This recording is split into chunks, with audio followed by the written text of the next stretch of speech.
Welcome to अभी smart study. दोस्तों, इस वीडियो में हम बात करने वाले हैं कि जो सब्जेक्ट है क्लास 10 के मैथ, उसमें अनसॉल्व क्वेश्चन यानी अनसॉल्व के जो भी क्वेश्चन होते हैं वह प्रीवियस ईयर्स में आए हुए क्वेश्चन होते हैं और इसको हम अपनी प्रिपरेशन को कितना अगर आंकना चाहते हैं कि कितना हमारा प्रिपरेशन हुआ, तो ये बेस्ट मेथड होता है कि अनसॉल्व हम सॉल्व करें। इससे हमें ये मालूम हो जाता है कि हमारी जो प्रिपरेशन है वो अभी तक कितनी हुई और कितनी और करनी चाहिए ताकि काफ़ी अच्छा मार्क आ सके। तो इसके लिए हम ये कुछ क्वेश्चन जो है सिलेक्टेड है और ये लेकर आए हैं जो कि काफ़ी इम्पोर्टेंट है। इसके लिए आप लोग ध्यानपूर्वक देखिए और समझिए और इन्हें प्रैक्टिस कीजिए। ये आपके क्वेश्चन ऐसे हैं इतने इम्पोर्टेंट कि फिर जो भी बोर्ड है, यूपी बोर्ड, एनसीईआरटी के, तो उसमें ये आने की पूरी संभावना है। ठीक है। तो और इससे पहले हम बता दें कि आप पहली बार हमारे चैनल पे विजिट कर रहे हैं तो हमारे चैनल को सब्सक्राइब करके और बेल आइकन को भी प्रेस कर लें ताकि जो भी अपडेट हो आपको हमेशा मिलती रहे। चलिए बढ़ते हैं। ये पहला जो क्वेश्चन है ये दिया है, किसी पूर्णांक n के लिए प्रत्येक धनात्मक विषम पूर्णांक का रूप होगा। यानी इसमें ये है कि इसमें हमें ये देखना है कि वो कौन सी n क्या अगर वैल्यू हम रखते जाएं, उन सब के लिए धनात्मक पूर्णांक ही रखते हैं तो उन सब के लिए क्या आना चाहिए, तो धनात्मक विषम पूर्णांक आने चाहिए। यानी विषम पूर्णांक ये कह रहा है कि रूप का होना चाहिए, यानी जब भी हम वैल्यू रखें वह क्या आए, विषम आए। तो इसके लिए हम सब में n का वैल्यू रख के देखते हैं। तो n का वैल्यू अगर हम क्या रखते हैं, 0 रखते हैं। ठीक है। फिर 1 2 3 जो भी रखते हैं तो हमें क्या आना चाहिए, तो हमें प्राप्त होनी चाहिए विषम संख्या, उसकी हमें जांच करनी है। तो चलिए हम कर लेते हैं। अगर n का हम अगर इसको लें, सबसे बड़ी वाली जो वैल्यू दिया है, तो इसमें अगर हम रखते हैं 2n + 1 में, तो अगर 0 रखते हैं 2 × 0 + 1 = 1 आ जाएगा। फिर अगर हम क्या रखते हैं, 1 रखते हैं तो 2 × 1 + 1 = कितना आ जाएगा, 3 आ जाएगा। इसी प्रकार अगर हम 2 रखते हैं 2 × 2 + 1 = तो ये 2 दूना 4 1 5 आ जाएगा। इसी प्रकार हम अगर क्या रखें, 3 रखें तो ये क्या हो जाएगा, तो ये 3 दूना 6 और +1 7। इस प्रकार हम देख रहे हैं सब में क्या आ रहा है, विषम संख्याएं आ रही हैं, वो भी धनात्मक। इसका मतलब ये कि यही हमारा ऑप्शन सही होगा। और अदर्स भी हम चेक कर लेते हैं कि क्या यह इस पे भी लागू हो रहा है। तो 2n पे हम रखते हैं 0, तो 2 × 0 तो ये 0 आ जाएगा। फिर रखते हैं 2 × 1 तो 2 आ जाएगा। फिर 2 × 2 रखते हैं तो ये 4 आ जाएगा। फिर 3 रखते हैं 2 × 3 तो ये 6। ये हम क्या देख पा रहे हैं कि ये हमें ये विषम संख्याएं न मिल करके ये धनात्मक सम पूर्णांक मिल रहे हैं। इसका मतलब ये है कि ये हमारा ऑप्शन गलत है। फिर इसको भी चेक कर लेते हैं। तो यहाँ हम चेक कर लेते हैं n + 1 बराबर, अगर 0 रखते हैं तो 0 + 1 यानी 1 ही होगा। अगर हम यहाँ 1 रखते हैं 1 + 1 तो 2 हो जाएगा। और इसी प्रकार हम अगर 2 रखते हैं तो 2 + 1 3 आ जाएगा। तो हम देख पा रहे हैं कि कोई भी संख्या ऐसी नहीं है कि क्या आए, तो विषम संख्या आए। बस एक ऑप्शन 4 ही है जिसमें केवल विषम संख्याएं हमें प्राप्त हो रही हैं, इसलिए हमारा जो ऑप्शन है ये सही होगा। ठीक है, उम्मीद करते हैं समझ में आ गया होगा। तो इस क्वेश्चन को आप लोग प्रैक्टिस कीजिए। बहुत सारे लड़के जो होते हैं मल्टीपल जो क्वेश्चन होते हैं उसको क्या छोड़ देते हैं, और यही एक एक नंबर जोड़ करके हमारा परसेंटेज बढ़ाने में काम आता है। तो इसके प्रैक्टिस कीजिए। और आइए देखते हैं नेक्स्ट क्वेश्चन। तो यहाँ हम सेकंड क्वेश्चन देखते हैं। तो दिया 3 सेंटीमीटर और 5 सेंटीमीटर त्रिज्या के दो संकेंद्रित बिंदु है, वृत्त है। बाह्य वृत्त के एक जीवा AB अंतर्वृत्त के बिंदु P को स्पर्श करती है। तो AB की लंबाई हमें ज्ञात करनी है। तो इसके लिए हम दो वृत्त बनाएंगे। ठीक है, ये हमें दो वृत्त हो गए, और इसका जो सेंटर है ये हो गया। और एक जीवा कह रहा था जो छोटे वृत्त को क्या करती है, स्पर्श करती हुई जा रही है बिंदु P पे। इसको हम मान लेते हैं O, सेंटर है, ये O हो जाएगा। जब इसको हम मिला देते हैं तो ये कुछ ऐसे बनेगा, और ये भी मिला देते हैं। इसका नाम AB दिया है, जीवा जो है क्या है, तो AB है। ठीक है, अब हमें क्या दे रहा है, 3 सेंटीमीटर और 5 सेंटीमीटर त्रिज्या के दो संकेंद्रित बिंदु है। तो ये अगर छोटे वृत्त में देखें तो यहाँ से और यहाँ तक की जो दूरी होगी 3 सेंटीमीटर की होगी, और बड़े वृत्त की जो ये त्रिज्या होगी, ये बड़ी वाली, ये 5 सेंटीमीटर की। ठीक है, यहाँ से यहाँ तक। तो इसका मतलब ये अगर ये त्रिज्या है तो ये भी तो छोटे वृत्त की त्रिज्या होगी, ये भी 3 सेंटीमीटर। ठीक है, 3 सेंटीमीटर। तो यहाँ हमें ये आसानी से निकाल सकते हैं कि ये कितना होगा। तो अगर ये 5 है तो ये 3 है, तो यहाँ हम पढ़े हैं 90 डिग्री का एंगल बनेगा, तो ये पाइथागोरस प्रमेय लग सकता है। तो पाइथागोरस प्रमेय क्या होता है, यहाँ हम देख लेते हैं। कर्ण का स्क्वायर, तो कर्ण क्या है, तो AO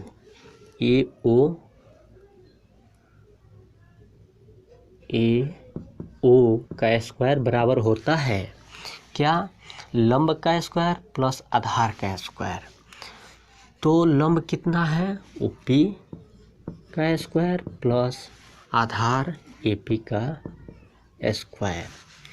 तो हमें क्या, AO का वैल्यू पता है 5 है, तो 5 का स्क्वायर बराबर OP का 3 का स्क्वायर प्लस AP हमें फाइंड आउट करनी है।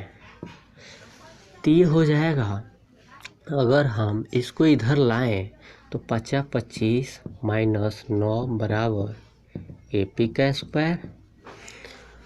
तो ये कितना हो जाएगा, 25 से 9 गया 16 बराबर AP का स्क्वायर।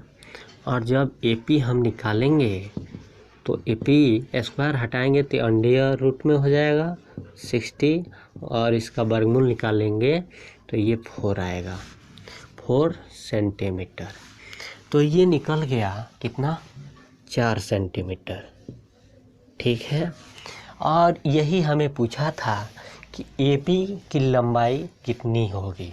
तो हम जानते हैं कि सेंटर से कोई लंब डाला गया है तो जीवा को क्या करती है, 2 बराबर भागों में डिवाइड करती है।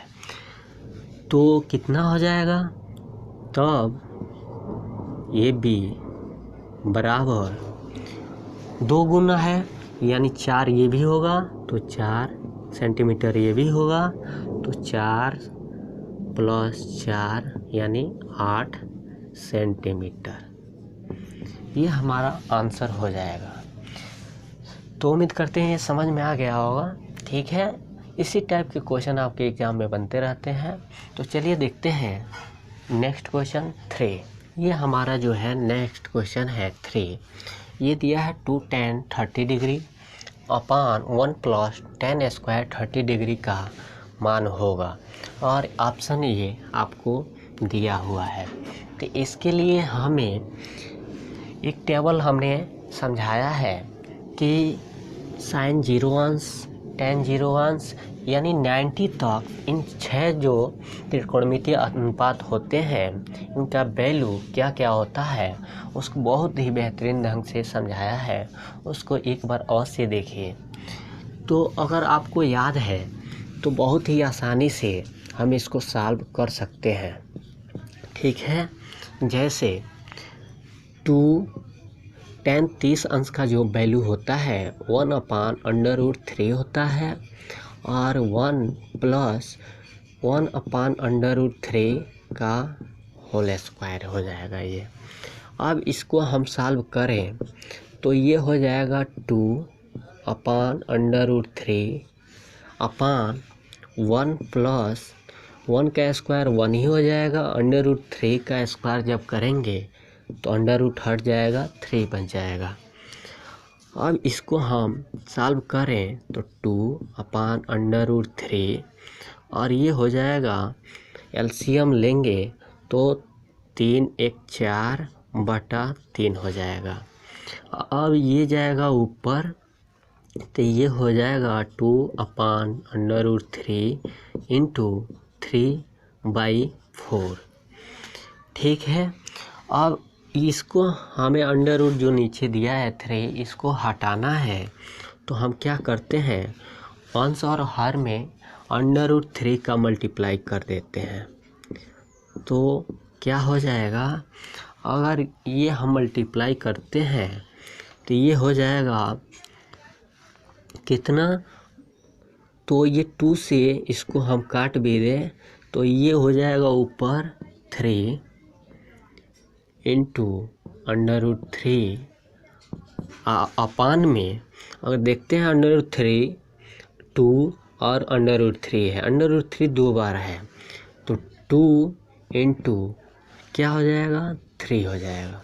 ठीक है, तो 3 से 3 कैंसिल हो जाएगा और ये कितना बच जाएगा, ये कुछ नहीं होता है तो मल्टीप्लाई होता है, इससे कन्फ्यूजन में मत रहिएगा। तो ये बच गया हमारा √3/2। अब हमें याद है तो sin 60, cos 60, tan 60 और cot 60 में किसका वैल्यू √3/2 होता है, तो ये होता है sin 60 डिग्री का। sin 60 डिग्री का जो वैल्यू होता है √3/2 होता है, इसलिए हमारा जो ऑप्शन होगा ये सही होगा। तो उम्मीद करते हैं ये समझ में आ गया होगा। तो इसके लिए जो त्रिकोणमितीय अनुपात का जो टेबल समझाए हैं उसको एक बार अवश्य देखिए और समझिए। चलिए देखते हैं नेक्स्ट क्वेश्चन 4। ये हमारा 4th क्वेश्चन है और क्या कह रहा है, एक पासा एक बार फेंका जाता है, एक अभाज्य संख्या प्राप्त होने की प्रोबेबिलिटी ज्ञात कीजिए। तो इसके लिए हम क्या करते हैं, तो इसको हम हल करते हैं।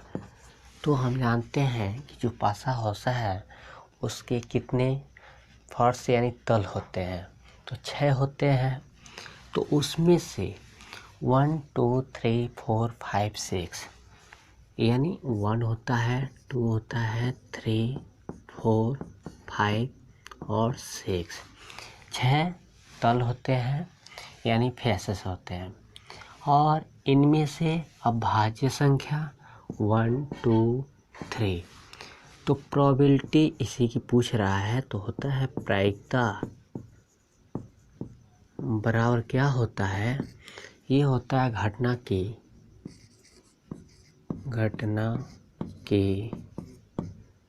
घटित होने की घटनाएं घटित होने की संभावना ठीक है, अपान कुल घटना की घटित होने की संभावना। ठीक है, तो हम यहाँ देख पा रहे हैं कि घटना की घटित होने की संभावना कितनी बन रही है, 1 2 3। तो हम लिख देंगे 3। और कुल कितनी घटना घटित होने की संभावना है, यानी 1 2 3 4 5 6, यानी 6। अब आप सोच रहे होंगे कि हमने 3 क्यों लिखा, तो यहाँ एक अभाज्य संख्या कह रहा था, तो एक बार अगर फेंकते हैं तो 1 भी आने की चांस है, 3 भी आने की चांस है और 5 भी, और यही तीनों अभाज्य संख्या है, यानी 3 बार आने की संभावनाएं हैं, इसलिए 3/6 हो जाएगा। तो ये हो जाएगा 3 से 6 कटेगा 2 बार में, तो 1/2, और यही हमारा आंसर हो जाएगा। उम्मीद करते हैं समझ में आ गया होगा। देखते हैं नेक्स्ट क्वेश्चन, यानी फिफ्थ। ये हमारा फिफ्थ क्वेश्चन है, कोसेक ए बराबर 2, तो 1/10A plus sine A upon 1 plus cos ए का मान ज्ञात करना है। तो हमें जो दिया है उसी से हम फाइंड आउट करेंगे। सेक ए बराबर 2, और क्या हमें ज्ञात करनी है, तो 1/10A plus sine A upon 1 plus cos ए। अब इसको हम सॉल्व करते हैं, तो ये जो 10 है ये होता है काट का अपोजिट होता है, तो 1/10 को हम लिख सकते हैं cot A plus sine A upon 1 plus cos A. ठीक है, अब इसको हम क्या लिख सकते हैं, कॉट ए बराबर होता है cos A upon sign A plus sine A upon 1 plus cos ए। अब यहाँ हम एलसीएम लेंगे, तो साइन ए ये हो जाएगा 1 प्लस कॉस ए। यहाँ क्या हो जाएगा, इससे साइन ए से साइन ए कैंसिल, 1 प्लस कॉस ए, तो ये हो जाएगा कॉस ए और इंटू 1 प्लस कॉस ए प्लस इससे 1 प्लस कॉस ए से 1 प्लस कॉस ए कैंसिल, तो ये साइन से ऊपर मल्टीप्लाई हो जाएगा, तो ये हो जाएगा साइन स्क्वायर ए। अब यहाँ हम देख लेते हैं, तो अंडर मल्टीप्लाई करेंगे, ये हो जाएगा कॉस ए और प्लस कॉस ए का जब cos A square cos A में करेंगे तो ये हो जाएगा कॉस स्क्वायर ए। ठीक है, और प्लस साइन स्क्वायर ए, और ये हो जाएगा अपान साइन ए 1 प्लस कॉस ए। अब यहाँ हम देखते हैं कॉस ए, और ये दोनों कॉस स्क्वायर ए प्लस साइन स्क्वायर ए बराबर 1 होता है, तो इसकी जगह पे हम 1 लिख सकते हैं, तो ये हो जाएगा साइन ए 1 प्लस कॉस ए। इससे ये कैंसिल हो जाएगा, तो यहाँ बच जाएगा 1/साइन ए, और 1/साइन ए बराबर होता है कोसेक ए, जिसका वैल्यू हमें यहाँ दिया है, यानी 2। तो ये हमारा आंसर हो जाएगा 2। तो हम उम्मीद करते हैं ये आपको क्वेश्चन समझ में आ गया होगा, और ये 5 क्वेश्चन काफ़ी इम्पोर्टेंट है। इस वीडियो में हम इतना ही बस रखते हैं, फिर कुछ question important question next video में लाएंगे। तो अगर ये आपको समझ में आया है तो हमारे वीडियो को लाइक करके अपने दोस्तों में शेयर करें और इसे प्रैक्टिस करें, ताकि जो भी क्वेश्चन है आपको बोर्ड की परीक्षा में जब बैठें तो आसानी से सॉल्व हो पाए। तो इसी के साथ धन्यवाद, फिर मिलते हैं नेक्स्ट वीडियो में।